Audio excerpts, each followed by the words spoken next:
Let me tell you something strange about people who don't post on social media. We live in a world where existence feels confirmed only when it's visible, where moments don't seem real until they're shared, liked, reacted to. Yet some people move through this digital landscape quietly. They watch, they scroll, they witness, but they rarely announce themselves. And here's the question that always lingers beneath the surface. Why would someone choose to be unseen in a world that rewards visibility? At first glance, it's easy to explain it away. You might assume they're shy, or disconnected, or simply uninterested. Maybe they don't have much to say. Maybe they lack confidence, but that's not the full picture. Beneath that silence, there's an entire psychology unfolding. One that has less to do with fear and more to do with relationship between identity, attention, and meaning. See, for some people, not posting isn't avoidance, it's discernment. It's the quiet decision to experience life without immediately turning it into evidence. While others feel the impulse to capture, they feel the pull to stay, to remain inside the moment instead of stepping outside it to document. You notice it in small ways. They take photos but never upload them. They have thoughts that would resonate deeply, but they let them pass without sharing. They read comments without joining the conversation. They know what's trending, but they don't feel the need to echo it. From the outside it can look like disengagement, but from the inside it often feels like containment. Psychologists have found something fascinating here. People who refrain from frequent self-presentation often experience a stronger sense of psychological ownership, the feeling that their inner world belongs to them. Their thoughts don't need immediate validation. Their experiences don't need consensus. Meaning is generated internally, not negotiated publicly. It's not that they hate social media, it's that they can't find themselves in the performance of it. Because, let's be honest, most online spaces subtly ask the same question over and over again. Who are you, and why should we care? For some, answering that repeatedly feels natural. For others it feels like erosion, like identity becoming thinner each time it's translated into a caption. So they step back, quietly, not in protest but in preservation. For many, this choice doesn't come suddenly. It arrives after a kind of emotional saturation. After years of posting milestones, opinions, joy, pain, only to feel strangely emptied by it.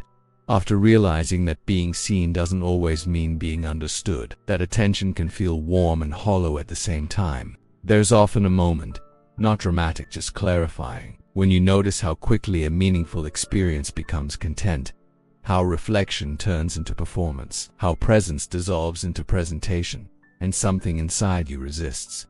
You don't disappear from life, you disappear from the feed.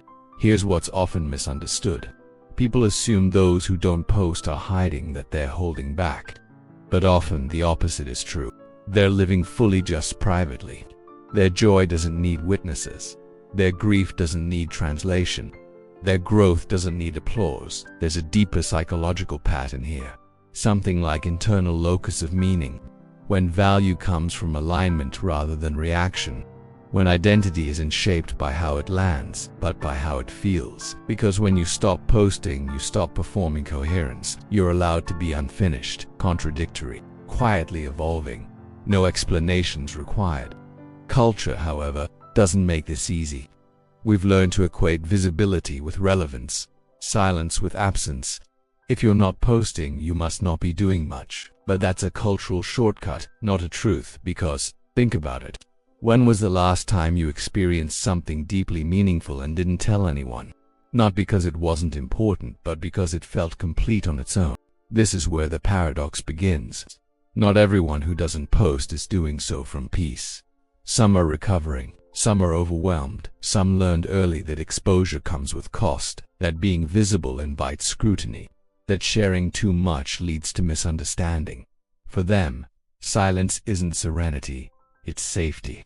And yet, from the outside, the behavior looks the same as someone who is deeply grounded. That's the complexity. The same quiet can be rooted in healing or in protection, in choice or in conditioning. There's something profoundly philosophical about that. In a world that urges us to express constantly, choosing what not to express becomes an act of authorship, or an act of disappearance, sometimes both at once. The platforms were designed to connect us, yet they often leave people feeling fragmented, split between who they are and who they show, between the lived moment and the posted version of it. So some people opt out of that split. They reclaim wholeness by staying unposted. Over time, this choice reshapes perception. Life begins to feel slower, richer, less performative. Conversations deepen because they're not rehearsed for later retelling. Moments linger because they're not rushed toward documentation. Silence starts to feel informative, not empty, full. They begin to notice things others miss. The texture of a day, the emotional undertones in a room, the way time stretches when no one is watching.